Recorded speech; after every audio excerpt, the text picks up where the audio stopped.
یہ دیکھیں ہلایا کیوں ہے؟ کیونکہ جیم حروف قلقلہ میں سے ہے۔ حروف قلقلہ جب جزم ہو جاتا ہے، ساکن ہو جاتا ہے، حروف قلقلہ کے اوپر جب جزم آ جاتی ہے تو اس کو ہلا کے پڑھتے ہیں۔ روج، عین کھڑی زبر آ، روج آ۔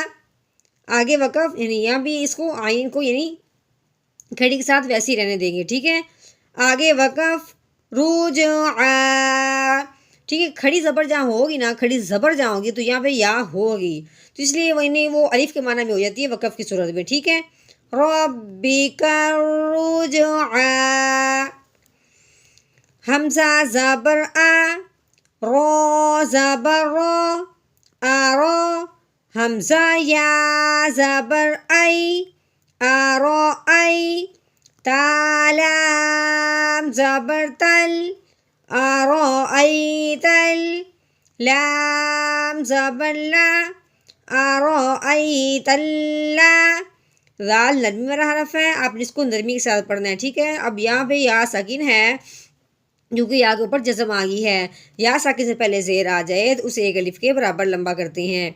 ذال یا زیر زی، أرأيت الذي، یا نون زبر ین، ہاں یا دیکھیں نون ساکن ہے، ٹھیک ہے۔ ابھی ہم نے پیچھے ابھی بھی پڑھا ہے کہ نون ساکن جہاں ہوتا ہے تو اس کو پڑھنے سے پہلے آگے ضرور دیکھتے ہیں، آگے کیا ہے، آگے ہاں حروف ہلکی میں سے ہے۔ اب اس لیے ہم نے نون ساکن پہ غنہ بالکل نہیں کرنا۔ یا نون زبر ین، ہا کھڑی زبر ہا، ینہا، آگے وقف، ینہا، صرف ہم نے اپنا لہجہ بدلنا ہے، ینہا، اس طرح۔ چلیے امید ہے آپ کو آج کے سبق کی بھی سمجھ آئی ہوگی، جس کو سمجھ نہ آئی ہو وہ اپنا سوال جواب کر سکتا ہے، تو انشاءاللہ اس کے سوالوں کا جواب بھی اس کو ملے گا۔ چلیے آج ہم اپنا سبق یہیں پہ ختم کرتے ہیں، تو ملتے ہیں ہم نئی ویڈیو میں، تو تب تک کے لیے اپنا خیال رکھیے، دعا میں یاد رکھیے۔ اللہ حافظ۔